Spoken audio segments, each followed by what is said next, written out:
श्रीमन्नारायणीयं दशकम् 51 अगासुर निग्रहः वनभोजनं च अगासुर वदमुं वनविरुन्दुं श्रीहरये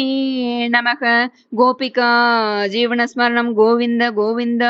कदाचन व्रजशिशुभिः समं भवान् वनाशने विहितमतिः प्रगीतरां समावृतो बकुतरवत्समण्डलैः सते मणैर्निरगमदीशजे मणैः विनिर्यतस्तव चरणाम्बुजद्वयादुदञ्चितं त्रिभुवनपावनं रजक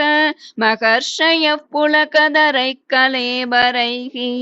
उदूकिरे धृतभवदीक्षणोत्सवाः प्रचारयत्यविरलशाद्वले तले पशून् विभो भवति समं कुमारकैः अगासुरोऽन्यरुणदगाय वर्तनीं भयानकः सपदि शयानकाकृतिः महाचलप्रतिमतनोर्गुकानिब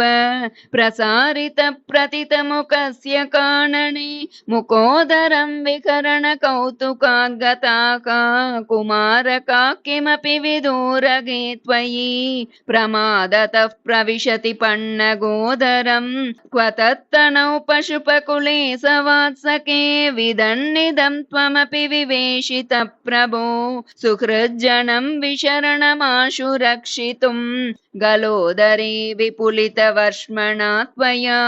मकोरगे लुटति निरुद्धमारुते द्रुतं भवान् विदलितकण्ठमण्डलो विमोचयन् पशून् विनिर्ययौ क्षणं दिवि त्वदुपगमात्तमास्थितं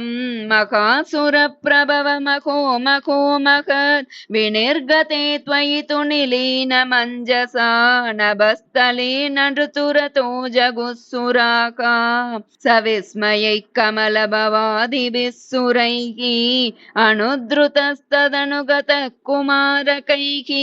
दिने पुनस्तरुणदशामुपेयुषे स्वकैर्भवानतनुत भोजनोत्सवं विषाणिकामपि मुरलीं नितम्बके निवेशयन् कमलधरः कराम्बुजे प्रकाशयन् कलवचनैः कुमारकान् बुभोजित त्रिदशगणैर्मुदानुतः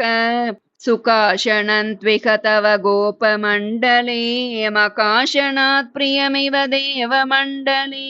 इति स्तुतस्त्रिदशवरैर्जगत्पते मरुत्पुरी निलय गदात् प्रपाहि मां श्रीहरये नमः। गोपिका जीवनस्मरणं गोविन्द गोविन्द।